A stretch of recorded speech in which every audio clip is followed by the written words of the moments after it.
कि मीराबाई का जब ब्याह हुआ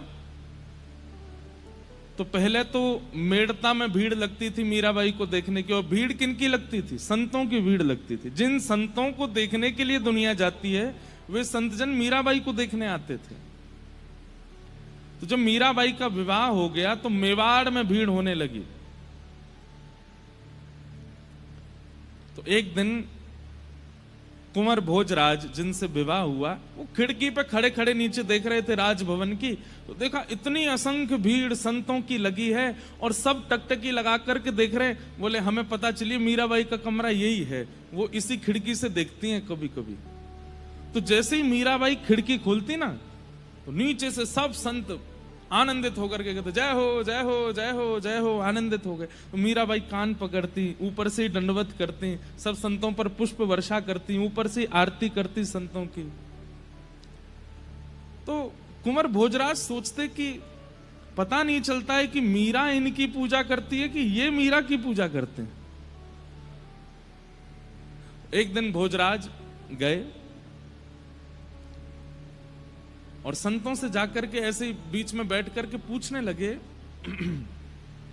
एक बात बताइए, आप सब लोग संत हैं, विरक्त हैं, ज्ञानी हैं, महापुरुष हैं, आप सब लोग मीरा को देखने क्यों आते हैं? उसकी सुंदरता अच्छी लगती है, उसके नेत्र हैं, उसका स्वभाव मधुर है, या उसका रंग गोरा है, क्या क्या आपको प्रिय लगता क्या है? तो संतों का उत्तर सुनकर के राजकुमार के नेत्र सजल हो गए। संत क्या बोले? बोले 10-10, 15-15, 20-20 साल तक भजन करने पर भी ठाकुर जी का ध्यान चित्त में नहीं आता। वो ठाकुर जी का ध्यान केवल मीराबाई को एक बार देखने मात्र से आ जाता है। 20-20 साल तक साधना करने पर भी जो ठाकुर जी का स्मरण चित्त में नहीं आता। हम मीराबाई को देख करके जैसे ही नेत्र बंद करते हैं तो नेत्रों के आगे ठाकुर जी ऐसे खड़े हो जाते हैं कि फिर हमको कहना पड़ता है कि ठाकुर जी अब चले जाओ, हमको और भी काम है। ये मीराबाई का स्वरूप है।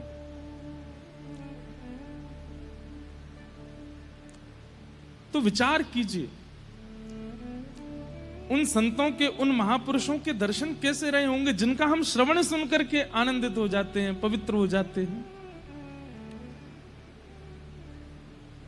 क्योंकि उनके चित्त में आनंद है, वो आनंद श्री कृष्ण हैं। एक बात मेरी बहुत ध्यान से सुनिएगा, केवल प्रवचन से आपके चित्त में कृष्ण प्रकट हो रहे हैं, केवल बातें सुनाने से ही ठाकुर जी का अनुभव हो रहा है, तो इसमें मेरी कमी है। आपके भजन, आपके साधन, आपके नाम स्मरण से केवल आपका उद्धार हो रहा है तो यह आपकी कमी है। आप जिस सभा में जाओ, जिस व्यक्ति के सामने जाओ, जिस क्षेत्र में जाओ, आपकी उपस्थिति से भी थोड़ा औरा बदलना चाहिए उस जगह का, तब समझो कि भजन अब प्रस्फुटित हो रहा है। भक्त प्रहलाद, उनकी भक्ति का रंग धीरे धीरे चढ़ने लगा था राक्षसों पर, दैत्यों पर। एकमात्र हिरण्यकश्यप थे, उनके ऊपर प्रभाव नहीं पड़ रहा था। बाकी तो हिरण्यकश्यप जिन राक्षसों को कहता था कि मार दो, उनके चित्त में भी भक्ति जागृत होती थी प्रहलाद जी के प्रति। हमारे पूज्य नाना जी पंडित श्री कृष्णलाल शास्त्री जी बहुत अच्छे भागवत के वक्ता थे। बड़ी सरल सरल भाषा में अर्थ बताते थे। तो मुझसे एक दिन बोले लाला, प्रहलाद जी की भक्ति, प्रहलाद जी के संकीर्तन में सब आके कीर्तन करने लगे, सबके चित्त में भक्ति प्रकट होने लगी, लेकिन हिरण्यकश्यप पर उसका कोई प्रभाव नहीं पड़ा। मैंने कहा हाँ नाना जी, क्यों नहीं पड़ा? और मैं नाना जी बोलते बड़ी सहज भाषा में, बोले भैया स्विच ते करंट निकले तो जितने बल्ब ठीक होंगे वो जल जाएंगे, जो फ्यूज होगा वहां में कितनों करंट डालो वो जलेगा ही ना। समझ में आई बात? अगर बल्ब फ्यूज है, कितना भी करंट दे दो उसको, वो जलेगा नहीं? जल सकता। करंट आने पर बल्ब जल रहा है, इसका मतलब वो भीतर से फ्यूज नहीं है। ऐसे ही प्रहलाद जी जब कीर्तन करते तो राक्षस भी कीर्तन करने लगता है, लेकिन हिरण्यकश्यप नहीं करता था। क्यों? फ्यूज था। तो मैंने कहा नाना जी फ्यूज क्या है? बोले वैष्णव अपराध, भक्त अपराध जो कर देता है वो फ्यूज हो जाता है। फिर उसको कितना भी सत्संग सुनाओ, उसको कितनी भी कथा सुनाओ, उसको कितने भी संतों के दर्शन कराओ, उसका बल्ब जलता ही नहीं है। क्यों? फ्यूज पड़ा है। इसलिए किसी चिकित्सक कौन है? गुरुदेव के पास जाकर के उसको अपने फ्यूज ठीक करवाने चाहिए, तभी करंट असर डालेगा। और इसमें दूसरी बात क्या है? आप नाम जप करते हैं, आप उर्दपुंड लगाते हैं, आप कथा सुनते हैं, लेकिन आप जब अन्य सभा में जाते हैं तो आपकी उपस्थिति से सामने वाले पर भक्ति का कोई प्रभाव नहीं होता, तो इसका मतलब आपके करंट में कमी है। आप जिस सभा में जाएं उस सभा में तनिक परिवर्तन होना चाहिए, तब समझो कि हमारी भक्ति। भैया देखो, एक मेरी बात सुनना।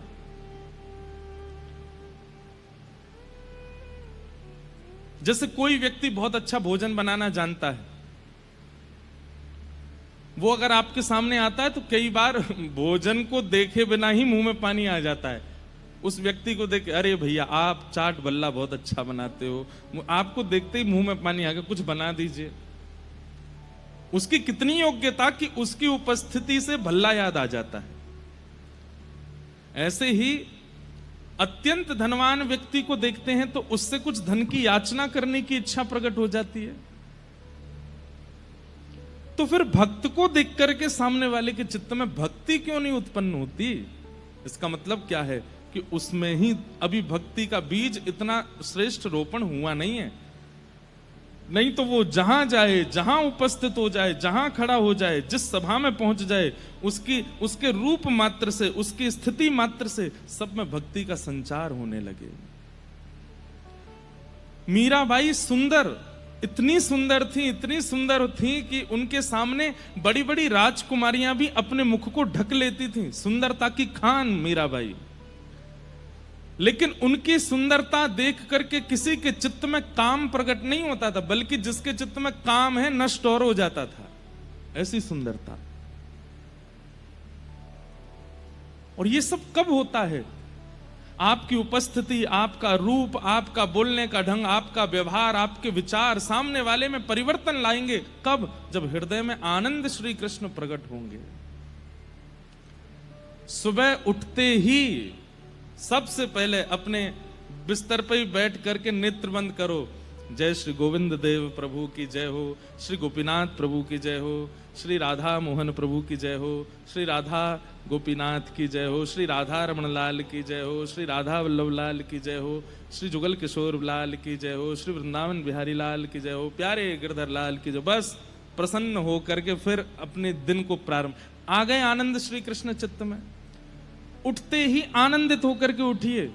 स्नान करने भी आनंद होके जाइए, तैयार भी आनंद हो। भले ही घर में कुछ भी उथल पुथल चल रही, आप आनंद में ही रहो।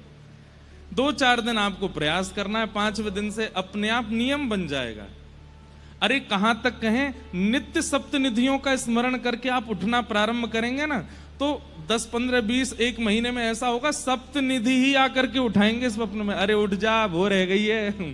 कभी गोपीनाथ जी उठा रहे हैं, कभी राधा रमण जी कहेंगे लाला उठ जा। आनंद घन श्री कृष्ण को चित्त में प्रकट करना ही जन्माष्टमी है, जन्मोत्सव है ठाकुर जी का। इसलिए बाकी सारे नियम बाद में, बाकी सारे क्रम बाद में, सबसे पहले ठाकुर जी को चित्त में विराजमान करो। उठते ही फिर अपने क्रम में जाइए। कितना अच्छा लगे मानसी सेवा में कि मन में आपने 7 निधि विराजमान कर लिए उठते ही। और फिर स्नान करने गए तो इस भाव से गए कि मैं भी नहाऊंगा या मैं भी नहाऊंगी और इन 7 को भी नवाऊंगी।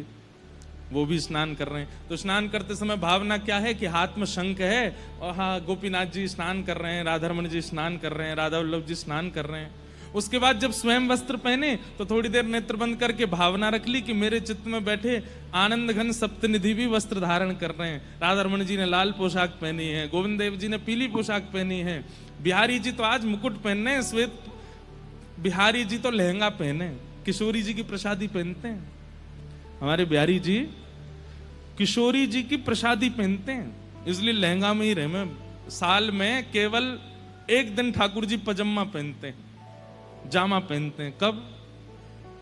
या तो कृष्ण जन्माष्टमी पर पहनते हैं या फिर अक्षय नवमी, अक्षय नवमी की अक्षय तृतीया, अक्षय तृतीया, हाँ अक्षय तृतीया को पहनते हैं। उस दिन चरण दर्शन होते हैं उनके, बाकी दिन तो चरण दुबके ही रहे हैं। तो ऐसे भावना कर लो, जब स्वयं के श्री धारण करो, स्वयं का तिलक धारण करो, तो मानसी में ये भी धारण कर लो। श्री राधारमण जी का गौड़िया तिलक धारण करा दिया, बिहारी जी को हरिवंशी हरिदासी तिलक धारण करा दिया, श्री राधा वल्लभ लाल जी की पत्रावली कर दी है, गोविंद देव जी की पत्रावली कर दी है। ऐसे भाव कर लो। आ गए आनंद घन श्री कृष्ण चित्त में, फिर डोलवे जा रहे हो, अपने काम पे जा रहे हो, तो भावना ये रख लो कि बाल भोग पा करके सातों निधि भी गैया चरावे जा रहे हैं, ये भी अपने ग्वाल बालन के संग डोल रहे हैं। फिर मध्याह्न दोपहर का लंच करो, भोजन राजभोग करो, उस समय फिर ध्यान कर लो कि वे सब भी वन में बैठे हैं, मधुमंगल श्री दामा घेर करके बैठे हैं और बीच में बैठ के ठाकुर जी प्रेम से भोग कर रहे हैं। शाम को घर लौट के आओ तो उस समय भावना कर लो कि ठाकुर जी भी गैया हाँकते भये अपने कंधा पे लाठी धर के दोनों हाथ पधरा करके लौट के आ रहे हैं घर पे। कितना सुंदर भाव बन जाए ऐसी स्थिति। अब जब सोने जाओ तो फिर वहां पे भी ये भाव रख लो, नैनों में नींद भर आई लालन के, नैनों में नींद भर आई। पहले ये पद गा करके हृदय में विराजमान ठाकुर जी को पढ़ा दो और फिर स्वयं भी पढ़ जाओ। कितना सुंदर हो। इससे बढ़िया मानसी सेवा और क्या हो सकती है। और आप ऐसे विराजमान करने लगे ठाकुर जी को चित्त में और अपनी क्रिया में उनकी क्रिया समझने लगे, आपके चित्त में आनंद घन प्रकट हो जाएंगे। और वही जन्माष्टमी जो साल में एक बार होती है वो हर दिन होने लगेगी। फिर बिना क्रीम के ही ग्लो करेगा ये चेहरा, बिना किसी भी क्या बोलते हैं उसको प्रकार के व्यंजन करने से, बहुविधान करने से आकर्षण आ जाएगा चेहरे में। आपकी इच्छा नहीं होगी कि ग्लो आवे, आकर्षण आवे, लोग अपने आप आकर्षित होंगे। और आकर्षित भी काम से नहीं, क्रोध से नहीं, लोभ से नहीं, भक्ति से होंगे। इसलिए केवल दीक्षा लेना, केवल शरणागति लेना, केवल माला हाथ में अपने कल्याण के लिए नहीं है। ये चित्त में ठाकुर जी को धारण कर करके स्वयं भी प्रसन्न रहिए और जिन जिन से भी मिलो उनको भी वो आपसे कहने लग जाएं कि आपको देख करके बड़ी पॉजिटिव वाइब्स आती है, हमको आपको देख के बड़ी सकारात्मकता अनुभव होती है। बस समझ जाओ कि हाँ, मैं नहीं दिख रहा हूं इनको, लाल जी दिख रहे हैं भीतर बैठे हुए, वही आकर्षण कर रहे हैं। ये सब भावना आचार्य चरणों की रही है, ये सब भावना पूर्व भक्तों की रही है। इसलिए उनकी हर दिन जन्माष्टमी थी, लेकिन हमारी एक ही होती है साल में, और कथा सुनने वालों की हफ्ता में एक होती है।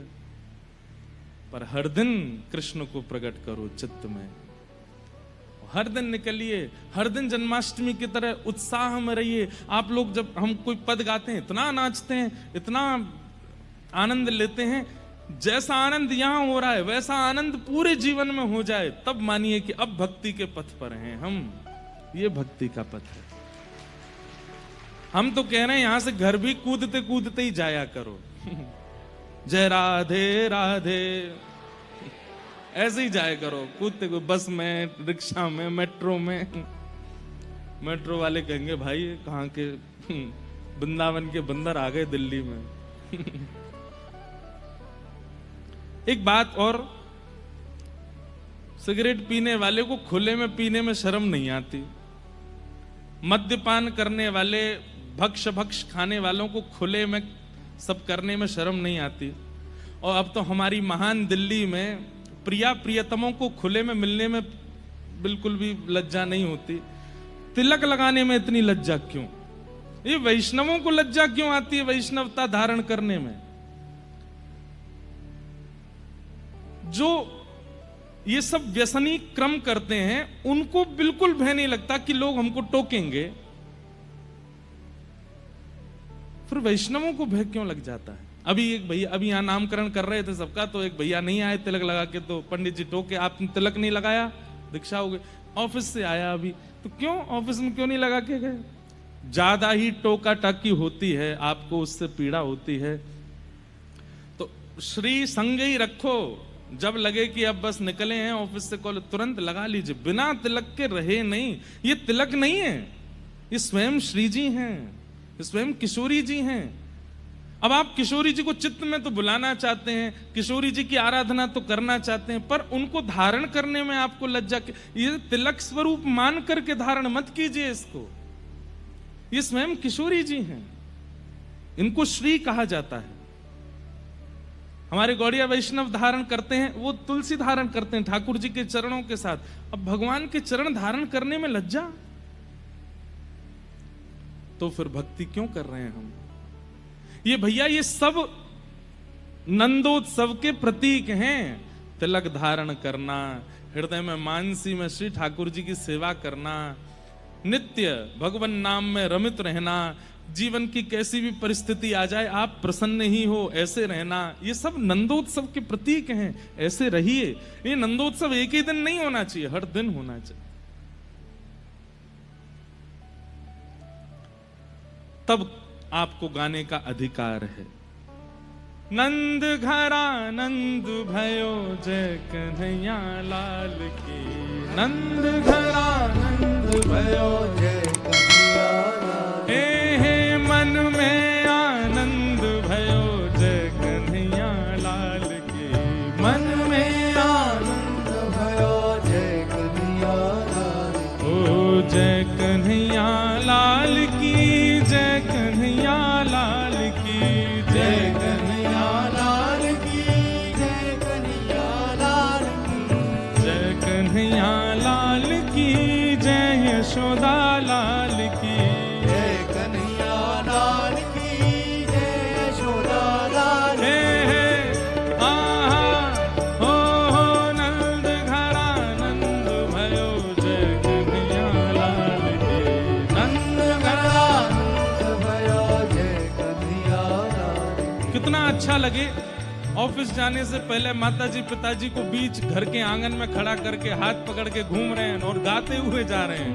हाथी दीने घोड़ा दीने और दीनी पालकी, हाथी दीने घोड़ा दीने और दीनी पालकी। हे बालकन को लाडू पेड़ा बूढ़न को लापसी, बालकन को लाडू पेड़ा बूढ़न को लापसी।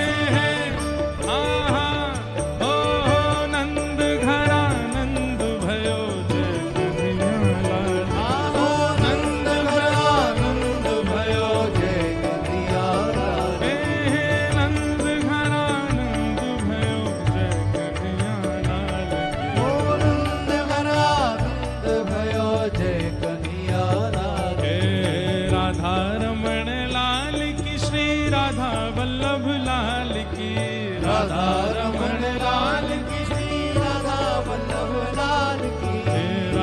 रमण लाल की, राधा वल्लभ लाल की, राधा रमण लाल की, श्री राधा वल्लभ लाल की। कुंज बिहारी लाल की, श्री गिरधर गोपाल की, कुंज बिहारी लाल की, श्री गिरधर गोपाल की।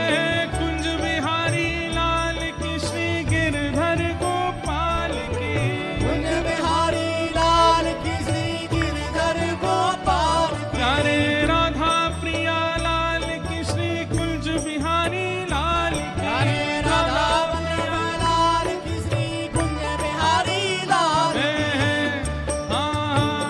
ओ नंद घरा नंद भयो जय कन्हैया लाल, ओ नंद घरा नंद भयो जय कन्हैया लाल, नंद घरा नंद भयो जय कन्हैया लाल, ओ नंद घरा नंद भयो जय कन्हैया लाल, नंद घरा नंद भयो जय कन्हैया लाल की, नंद घरा नंद भयो जय कन्हैया लाल। बोल नंद के लाला की विराज जाओ। हो गई हर दिन जन्माष्टमी। और जन्माष्टमी का अभिप्राय ही क्या है? हर दिन हृदय में आनंद का प्रादुर्भाव होना।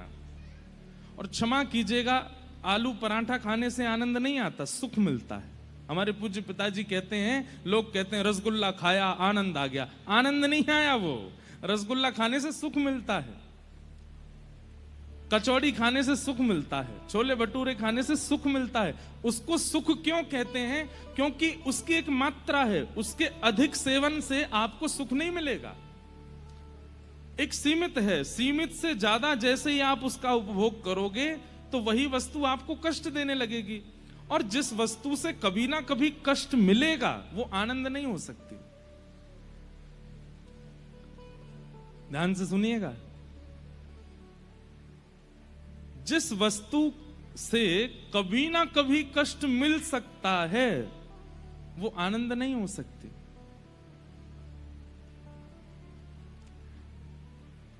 बुरा नहीं मानिएगा, माता पिता जब उनका ब्याह हो जाता है तो उनकी बड़ी इच्छा होती है कि एक संतान हमारे घर में हो। जब संतान हो जाती है इतने खुश होते हैं माता पिता, इतने प्रसन्न होते हैं। श्री जी की कृपा से हमारे घर लाला भयो, लाली भाई जो भी, धीरे धीरे वो बड़ा होने लगता है। जैसे ही घुटनों पर चलने लगता है, जैसे उसके 2 दांत निकल जाते हैं, हाथ पांव निकलने लगते हैं, फिर वो निकल के भागता है और फिर तोड़ फोड़ मचा, पूरे घर पे ड्राइंग बना दी, कहीं डायनासोर बने हैं, कहीं नाग बने हैं, कहीं कुछ भूत बने हैं। कई बालक तो इतने निपुण होते हैं कि इतने भयानक भूत तो पिक्चर वाले नहीं बनाते जितने वो बना देते हैं, और कई बालक वो कथा में आते हैं, वो मुझे और बना के लाते हैं। एक दो तो ऐसे आते हैं कि मैं खुद को देख, जब मैं बहुत कभी थक जाता हूं, हम निराश नहीं होते, हम हताश नहीं होते, हम थकते हैं क्योंकि इतना भागते हैं दिन भर। जब बिल्कुल ऐसे होता है कि अब क्या करें, बहुत थक गए, तो अपने वो चित्र देखता हूँ, वाह कितने बढ़िया लग रहे हैं। तो जब बालक इतने ऊधमी हो जाते हैं ना, कभी कभी वो माताएं पिता सिर पकड़ लेते हैं, भाई इससे बढ़िया तो बिना इसके ही थे, काय को आ गया जीवन में। ठीक है थोड़ी देर के लिए बोलते तो हैं, कम से कम संसार में कोई भी वस्तु अधिक समय तक सुख नहीं दे सकती। किसी भी वस्तु का अति भोग जैसे ही आप करोगे, अति भोग, अति सेवन, वो कष्ट देगा। लेकिन ठाकुर जी की संबंधी भी किसी भी वस्तु का भी अति सेवन कष्ट नहीं दे सकता। कई लोग मुझे लिख के देते हैं, महाराज जी आप कथा में ये मत बोला कीजिए कि 4 दिन हो गए कथा को, क्योंकि हमें फिर पता चलता है 3 दिन रह गए, वो इतने कष्टदायी लगता है कि अब 3 ही दिन रह गए। अब पीड़ा की पराकाष्ठा, कईयों को नहीं हो रहा होगा, कईयों को कोई फर्क नहीं पड़ रहा है, ठीक है यार बोलते रहते हैं, हम तो केवल आमंत्रण पे आए, हमारे परिवार वालों ने बुलाया तो आ गए, हमको क्या, तुम आज जाओ कल चले जाओ। पर कईयों की स्थिति, और हम बता दें कि परसों कथा पूरी होनी है और उसके बाद 2 साल तो दिल्ली में कथा नहीं है। कितनी पीड़ादायी लगती है ये बात, आपको भी लगती है, हमें भी लगती है कि इतने वैष्णव, जबकि हमारी तो कथा है ही है सब जगह, पर लगता है, हृदय में चुभता है। हमारे गिरधर लाल जी का उत्सव होता है, हर साल होता है, लेकिन उत्सव का विश्राम दिवस, जबकि इतने थके होते हैं 7 दिन के, लेकिन विश्राम दिवस पर लगता अब 1 साल बाद उत्सव होगा।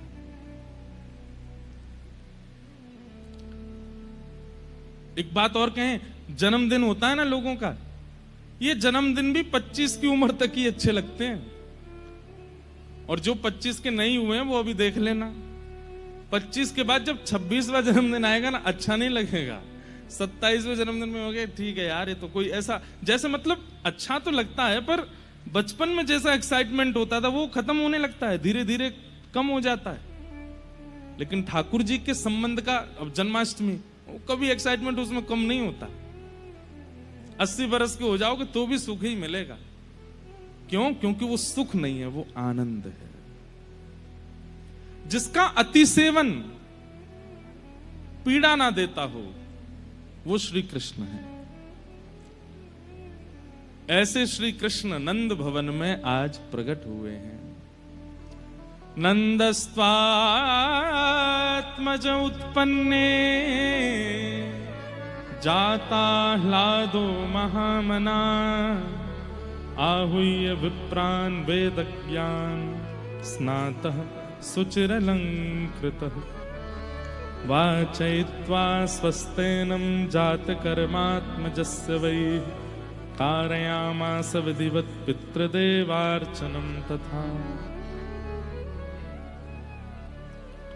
नंद जी के घर लाला भयो है। और कैसो लाला भयो है? अब सोचिए, सुनिएगा, ये ब्रज की लीला है।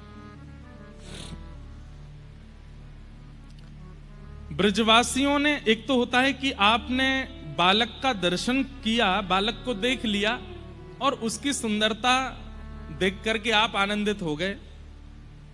पर यहां ब्रज में स्थिति ऐसी हो रही है, सब लोग इधर देखो, ध्यान से सुनो। जिसके कान में ये स्वर पड़ता है ना कि नंद जी के लाला भयो है, तो उसके नेत्र अपने आप बंद हो जाते हैं और उसको घर बैठे बैठे ही ठाकुर जी की झांकी दिखने लगती है। उसको वही अनुभव होने लगता है, आहा, ऐसे नील वर्ण की कांति होगी, गोल मटोल से गाल होंगे, कमल जैसे नेत्र होंगे, मधुर मधुर हाथ होंगे, और वो वही नृत्य करने लगता है। ऐसी स्थिति बन गई। बंधुओं, एक बात बताएं आपको, संसार के किसी भी व्यक्ति को बिना देखे आप उसकी व्याख्या सुनकर के उसकी मूर्ति चित्त में नहीं बना सकते। एकमात्र श्री कृष्ण हैं जिनकी व्याख्या उनकी प्रतिमा को प्रकट कर देती है, जिनकी व्याख्या, जिनका कथन उनके रूप का लावण्य प्रकट कर देता है। एकमात्र कृष्ण ही है। और ये अनुभव करके देख लीजिएगा, कोई घर में विवाह का संबंध आवे, आप बिना फोटो देके पूछो लड़का कैसा है, उसके ऐसे सुनहरे बाल हैं, 6 फीट की हाइट है, ऐसे उसके हाथ हैं, ऐसे उसके पैर हैं, आप स्वरूप बना ही नहीं पाओगे। लेकिन आपने श्री कृष्ण को नहीं देखा है और कोई व्याख्या कर दे, व्याख्या सुनते ही आपके चित्त में अपने आप स्वरूप प्रकट होने लगेगा। ये क्वालिटी केवल श्री कृष्ण की और किसी में नहीं है। वंशी विभूषित करा नवनीरदाभा पीतांबरा अरुणबिंब फलाधरोष्ठा पूर्णेन्दु सुंदर मुखारविंद नेत्रा कृष्णात् परम किमपि तत्त्वमहं न जाने।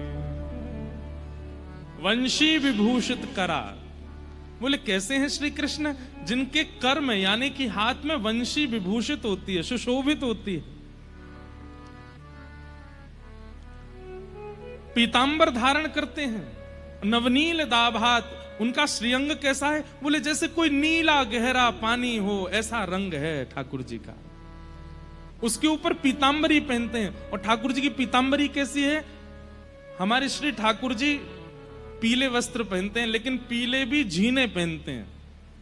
ध्यान से सुनिएगा, शीतकाल में ठाकुर जी सर्दियों में मोटे कपड़े पहनते हैं, पर ग्रीष्म काल में ठाकुर जी झीने वस्त्र पहनते हैं। झीने मतलब कि भीतर की जो श्याम वर्ण कांति है वो बाहर दिखती है ठाकुर जी की, ऐसे वस्त्र पहनते हैं। पीतांबरा अरुण बिंब फलाधरोष्ठात्, उनका मुखमंडल कैसा है? बोले एक कमल की जैसी आकृति मुखमंडल, सब कमल जैसा ही है ठाकुर जी का। अद्भुत सुंदर ठाकुर जी के ओष्ठ हैं। ठाकुर जी के होठ कैसे हैं? जैसे एक धनुष की आकृति होती है ना, सुंदर धनुष की आकृति, बीच से ये जाते हैं ऐसे, और फिर नीचे से जो उसका जो प्रत्यंचा होती है उसको थोड़ा सा खींचा जाए तो ठाकुर जी के होठ प्रकट हो जाएंगे, ऐसे होठ हैं।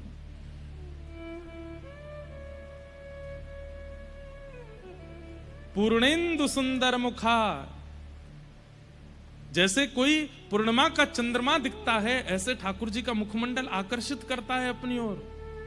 अरविंद नेत्रात्, ठाकुर जी के जो नेत्र का अंतिम छोर है वो बहुत लंबे तक जाता है। कई लोगों में भी आपको देखने का मिलेगा कि उनके नेत्रों का जो अंतिम छोर है वो थोड़ा पीछे तक जाता है। आप लोग मत करना, नहीं तो पड़ोसियों की तरह लगोगे। वो वाला ये पीछे नहीं। एक और होता है कि मोटे नेत्र हैं पर ये अंतिम छोड़ काफी बड़ा पीछे तक जाता है। ऐसे नेत्र ठाकुर जी के ही हैं। इसलिए ठाकुर जी की जो ये काली मां है ना बीच की, ये जब ऐसे तिरछे देखते हैं हम यहीं तक देख सकते हैं, पर ठाकुर जी यहां तक भी देख लेते हैं, वो ऐसे घूम जाती है। उसी को तो कहते कटाक्ष नेत्र। जादू भरी तेरी आंखें जिधर गई, नैनों की कटारी वारी वारी छुई मुई छतियां से तर गई। ऐसे ठाकुर जी के नेत्र हैं। कहां तक वर्णन करें, अभी तो जन्म भयो लाला को। जन्म लेता बालक, बुरा नहीं मानिएगा, इतना ज्यादा सुंदर नहीं लगता। ऐसा लगता है चूहा का सा बालक, छोटा सा। उसकी मुखाकृति कैसे, छोटे से हाथ होते हैं, छोटा सा मुख होता है। अभी कोई पूछे किस पे गया है, लोग बाग बोलते हैं, घर के लोगों के तो बड़े अद्भुत आनंद होते हैं। अरे ये तो मुंह पे गया, फूफा जी आएंगे दूर के, कभी आए ही नहीं घर पे, ये तो मेरे जैसा लग रहा है। मामा कहेंगे नहीं नहीं मामा पे गया है, सब पे गया है वो बालक, किसी के जैसा नहीं होता वो। लेकिन जन्मजात बालक इतना आकर्षक होता है, ठीक है, उसके प्रति ममत्व बोलता है। धीमे धीमे वो बालक अच्छा लगने लगता है। 8-9 महीने का, 6-7 महीने का जब हो जाता है, थोड़े गाल फूल जाए, गदमदरा से हाथ है जाए, नेत्र वेत्र घुमावे, तब पता चलता है किस पे गया। पर ठाकुर जी जन्म लेते ही इतने आकर्षक लग रहे हैं। वर्णन आता है कि यशोदा मैया ने कितने दिनों तक तो ठाकुर जी को ऐसे ही रखा, बस स्वयं देखती हैं और फिर ढक लेती हैं, फिर स्वयं देखती हैं फिर ढक ले, जैसे कोई बहुत महंगा रत्न, कोई अत्यंत लोभमयी माता उसको छुपा करके रखती है, किसी की दृष्टि पड़ ना जाए इस पर। ऐसी स्थिति यशोदा मैया की है। वो नील मणि को ऐसे छुपा करके रखती हैं कि कोई देख ना ले मेरे लाला को। अरे कहां तक है, नंद बाबा को भी दिन भर में 4 बार हाथ जोड़ने पड़े, नेक तो दिखाई दे यशोदा, तो यशोदा मैया यूं दिखाती हैं फिर रख लेती हैं, ऐसे हृदय से लगा के घूमते, मेरो नीलमणि, मेरो नीलमणि है। अरे ये तो मेरो नीलमणि है। गोपियां आती हैं, अत्यंत समीप की सखियां आती हैं, मैया हमें तो दिखाओ, तो मैया नीचे से वस्त्र हटा देती, लो चरण ही देख लो। और चरण ही इतने सुंदर हैं ठाकुर जी के, वो चरणों में ही निहाल हो जाती हैं। चरण इतने सुंदर हैं तो मुखमंडल कैसे होए को लाला को। अद्भुत है। मैं वर्णन करता रहूंगा और आप सुनते रहेंगे, ना आप कुछ पाओगे ना मैं कुछ दे पाऊंगा। यही तो श्री कृष्ण है।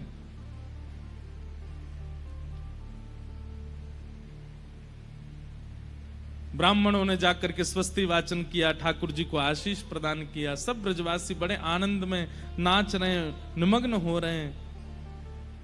6 महीने तक नंदोत्सव ऐसे चलता रहा जैसे रात भर ही चला हो।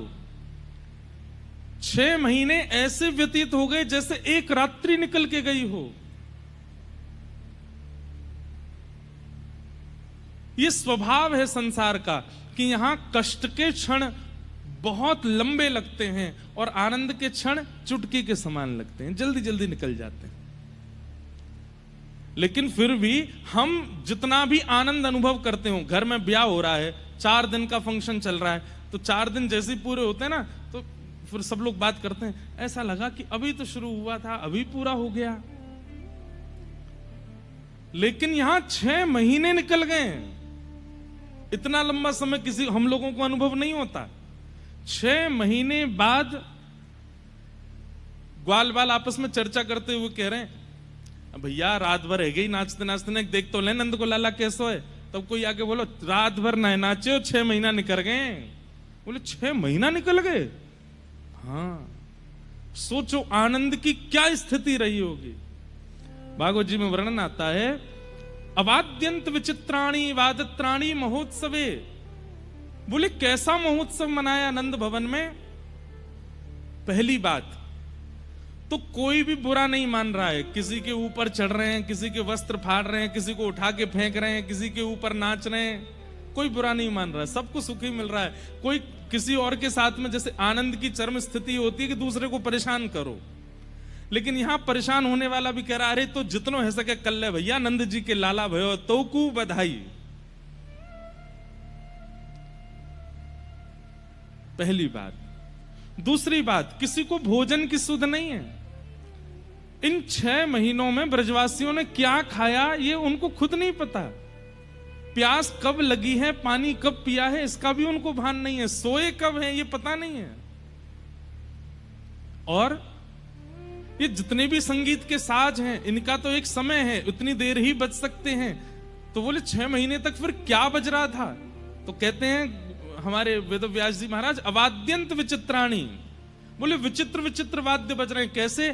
कोई मुंह से आवाज निकाल रहा है, कोई ड्रम मिल गया उसी को बजा रहा है, कोई थाली बजा रहा है, अरे कोई किसी के सिर पर चढ़ गया है, उसके बाल नहीं है तो उसके सिर को ही बजा रहे हैं, कोई किसी के हाथ में हाथ देकर के ताली बजा रहा है।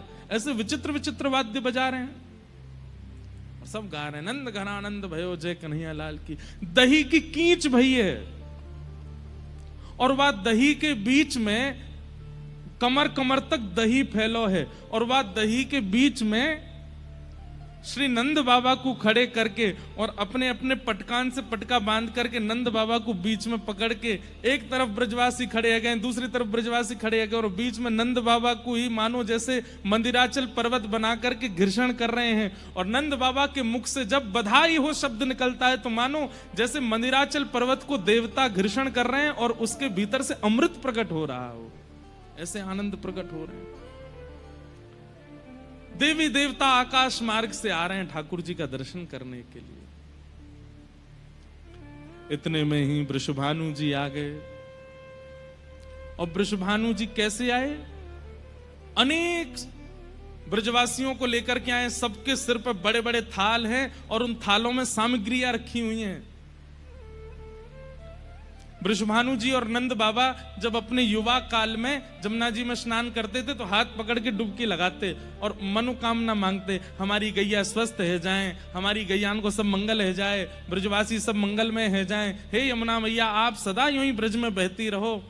ऐसे सबके कल्याण की कामना मांगते और मांगते मांगते भानु बाबा कहते, ए नंद बाबा, अगर तुम्हारे लाला भयो और मेरे लाली भई, या मेरे लाला भयो तुम्हारी लाली भई, तो हम दोनों को ब्याह कर देंगे, हम दोनों समधी बनेंगे। और ये कह के दोनों डुबकी लगाते।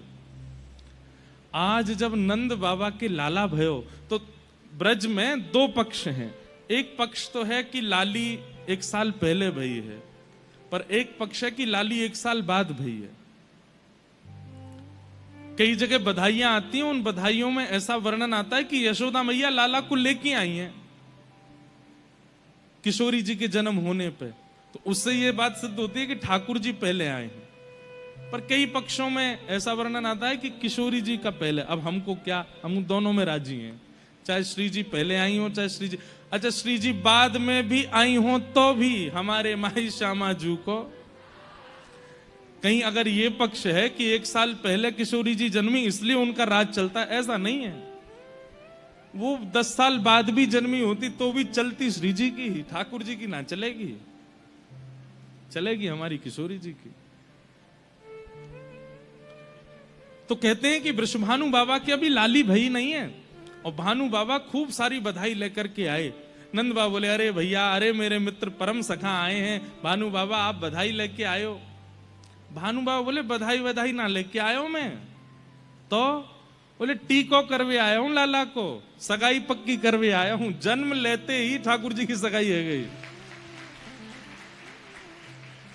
नंद बाबा के नेत्र सजल गए, अरे बाबा आप तो, लेकिन थोड़े मन में संकोच में आ गए। क्यों?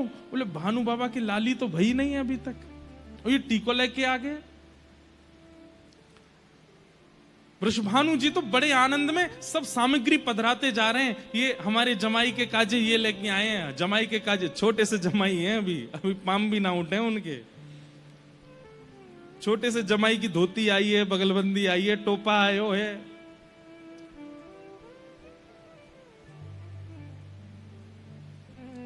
हमारे ब्रज में गाते हैं, नंद महर घर धोटा जायो। ये देखो कुछ लोगों को पता है, मैं कहूंगा नंद महर घर धोटा जायो, आपको कहनो बरसाने से टीको आयो। टीको तिलक आयो ठाकुर जी को। नंद महर घर ढोटा जायो, बरसाने ते टीको आयो। नंद महर घर ढोटा जायो, बरसाने ते टीको आयो। नंद महर घर घोंटा जायो, बरसाने ते टीको आयो, हे नंद महर घर लाला आयो, बरसाने ते टीको हे आयो, नंद महर घर घोंटा जायो, बरसाने ते टीको आयो, श्री नंद महर घर घोंटा जायो। बरसाने ते टीको आयो। ऐसे सब गाने लगे। बोले नंद महर घर लाला आयो, बरसाने से टीको आयो। टीको आयो ठाकुर जी के काज। नंद बाबा बड़े प्रसन्न हैं, लेकिन बड़े संकोच में कि लाली तो भई नहीं है, पहले ही टीको कर रहे हैं। तो बड़े संकोच में नंद बाबा ने धीमे से पूछा, भानु बाबा एक बात करनी है। बोले कहा। बोले आप ये सब टीको लेके आए हैं, लाला को तिलक कर रहे हैं, लाला को सुंदर स्वर्ण के आभूषण पहना रहे हैं, हाथ पावन में कड़ूला पहना रहे हैं, अपने जमाई मान के उनके चरण छू रहे हैं, लेकिन बहू को तो जन्म भयो ही ना है अभी तक। बिना बहू के आपने जमाई पक्को कर लियो, खुद सास ससुर बन गए। बुरा मत मानियो, मैं जानू आपको कष्ट होगा अगर मैं ऐसा कहूंगा तो, लेकिन लाली तो भई नहीं अभी तक।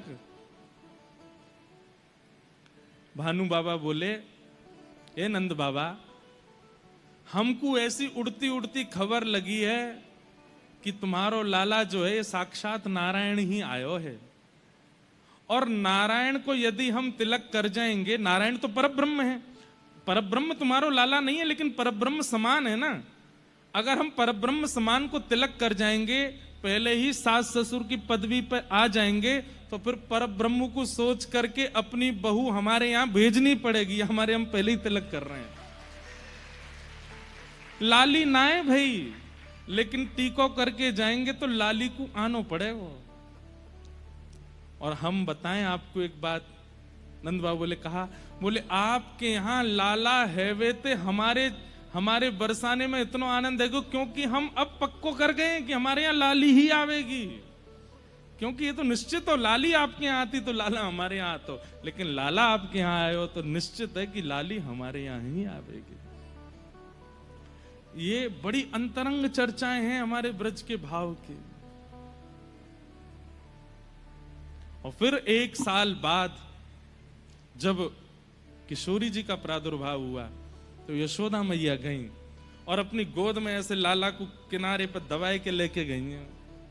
ठाकुर जी अपने जन्म के समय टीके में जो वस्त्र आए थे वही पहन के गए, पीली बगलबंदी, पीली धोती, गले में बगनखा, कानन में कुंडल, बढ़िया सुंदर तिलक। लाला जैसे बाहर आए तो यूं लग रही 1 साल को दुल्हा जा रहा है, अभी अभी बहू को जन्म भयो है, मुंह दिखाई कहवे जा रही है। आहा, वहां किशोरी जी पलना में है, पूरे बरसाने में उत्सव है रो है। और जैसे ही नंद बाबा यशोदा मैया पहुंची, सब लाली को देख देख करके महाराज रतन लुटा रहे हैं। अच्छा एक बात और बताएं, बरसाने को उत्सव देख करके नंद और यशोदा आपस में चर्चा कर रहे हैं। बोले हमारे लाला को उत्सव 6 महीना तक चलते रहो।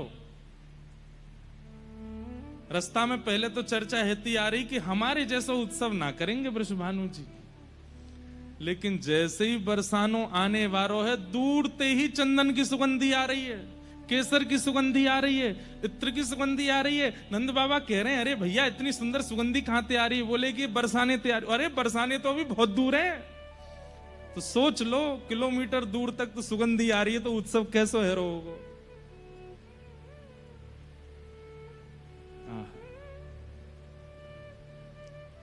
जैसे ही पहुंचे हैं महाराज, केसर कींच केवल पृथ्वी पर नहीं है, इतनी केसर के दधी काने किए हैं बरसाने में कि आकाश में जो बादल हैं वहां तक छींटे पहुंचे हैं। बादल भी केसरी रंग के है गए हैं बरसाने में। देख करके नंद बाबा आश्चर्यचकित है गए, ऐसा उत्सव कभी सुना नहीं, कभी देखा नहीं। नंद बाबा यशोदा मैया तो बोले हमारो उत्सव तो कछु ना भय हो जैसो इनको है रो है। लाली के प्रकट को यशोदा मैया ने जैसे ही लाली निहारी हैं पलना में, जितने रत्न लेके आई, जितने स्वर्ण चांदी आदि सब लेकर के आई लाली को देवे के काजे, वो सब तो फीके लगन लगे।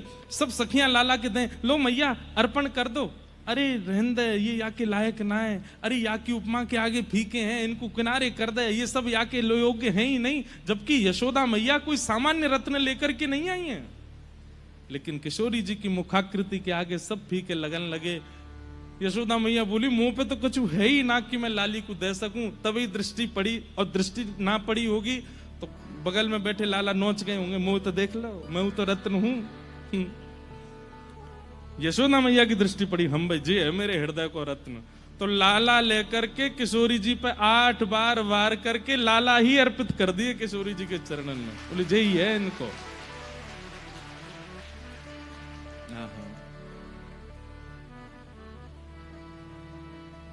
अद्भुत है हमारे ब्रज का भाव।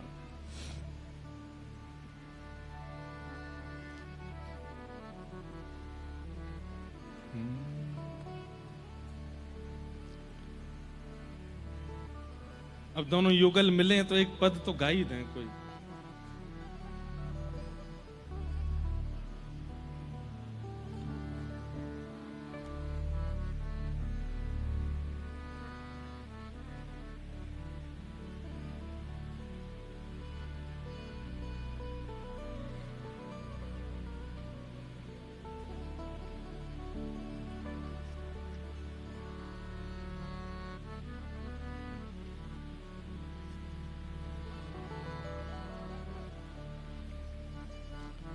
सब लोग गाओ, दोनों युगल पलना में झूल रहे हैं। बसो मोरे नैनन में यह जोड़ी, बसो मोरे नैनन में। सब लोग गाइए, ऊंचे स्वर में गाओ। बसो मोरे नैनन में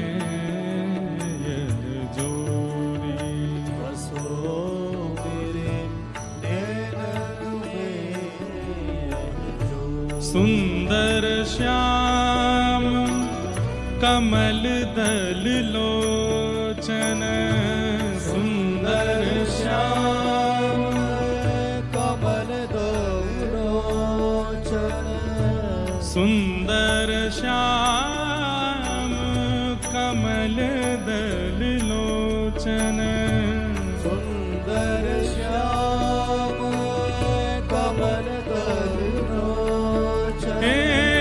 संग वृषभानु किशोरी, संग वृषभानु किशोरी, संग वृषभानु किशोरी, संग वृषभानु किशोरी। बसो मोरे नैनन में यह जोड़ी, बसो मेरे नैनन में बसो मोरे नैनन में यह जोड़ी, बसो मेरे नैनन में। मोर मुकुट मकराकृत कुंडल, मोर मुकुट मकराकृत कुंडल, मोर मुकुट मकराकृत कुंडल, मोर मुकुट मकराकृत कुंडल, नीलांबर झकझोरी,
स्वरूप का वर्णन कैसे करूं, मेरी मति बहुत छोटी सी है।